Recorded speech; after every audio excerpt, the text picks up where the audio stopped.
Customers aren't always great at describing exactly what they need. Sometimes they tell rambling stories. Other times they ask for one thing when they really mean another. They can get confused, hurried, frustrated, irritated, or even silly. Understanding your customer's needs requires listening with your full attention. Here are a few techniques that can help. Face your customer directly and make eye contact. It makes it easier to listen to your customer and lets them know you are focused on them. Concentrate on blocking out distractions. You might serve customers in an environment where there's a lot of activity going on. This can make it hard to stay focused on the person you're serving unless you really concentrate. Ask clarifying questions. The answers will help you get the information you need to serve your customer. Paraphrase to confirm understanding. You can avoid misunderstandings by recapping what you heard and checking with your customer to make sure that's what they meant. Listening to customers over the phone can be even more challenging because you can't see them and they can't see you. One technique that can help is to use common visual references. For example, if a customer is looking at your company's website, you can navigate to the same page so you're both looking at the same thing. Serving customers via email doesn't technically involve listening, but it's still important to pay close attention to what your customer needs. We get so many emails throughout the day that there's a natural tendency to skim and scan messages. This approach can be dangerous because it may cause you to miss an important part of the message. A way to avoid this is to slow down and think carefully about what your customer is asking. It may seem counterintuitive, but you can actually serve customers via email more efficiently by slowing down just a little bit. Hastily written emails that don't answer all of a customer's questions often result in the customer sending a second email. This takes extra time.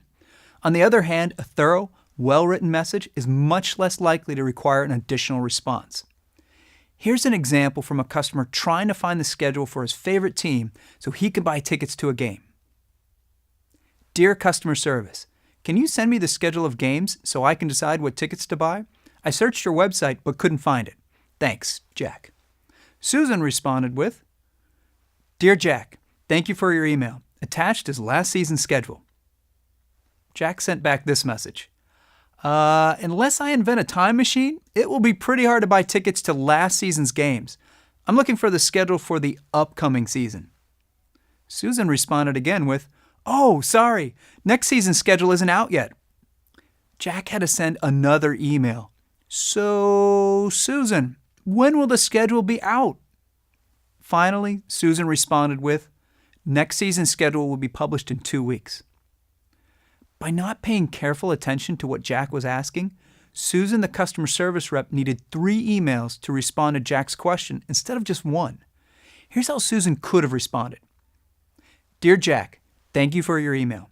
We're glad you're thinking of coming to a few games. Next season's schedule is due out in 2 weeks, and you'll be able to purchase tickets once it's published.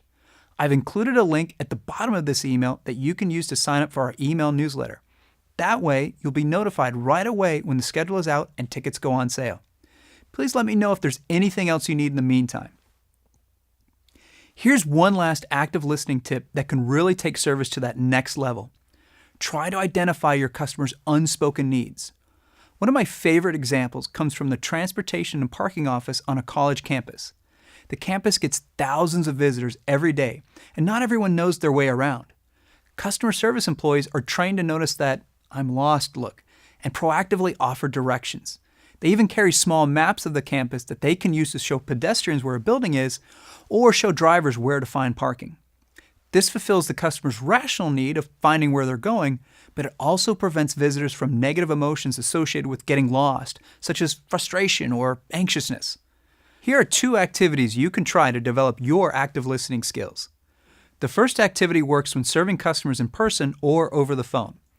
The next time a customer makes a request, try paraphrasing to confirm your understanding. Your customer won't know you're doing this activity, but you'll know you've got it right when they tell you, yes, that's what I need. If you're on the phone, you might even find it helpful to take a few notes. The second activity involves spotting an unspoken need, much like the customer service reps who hand out maps to people visiting the college campus. Over the next week, try to identify or anticipate as many unspoken customer needs as you can. Customers consistently rate helpfulness as one of the top components of service quality. Taking the time to actively listen to customers and understand each individual's unique rational and emotional needs can allow you to be extraordinarily helpful to the people you serve.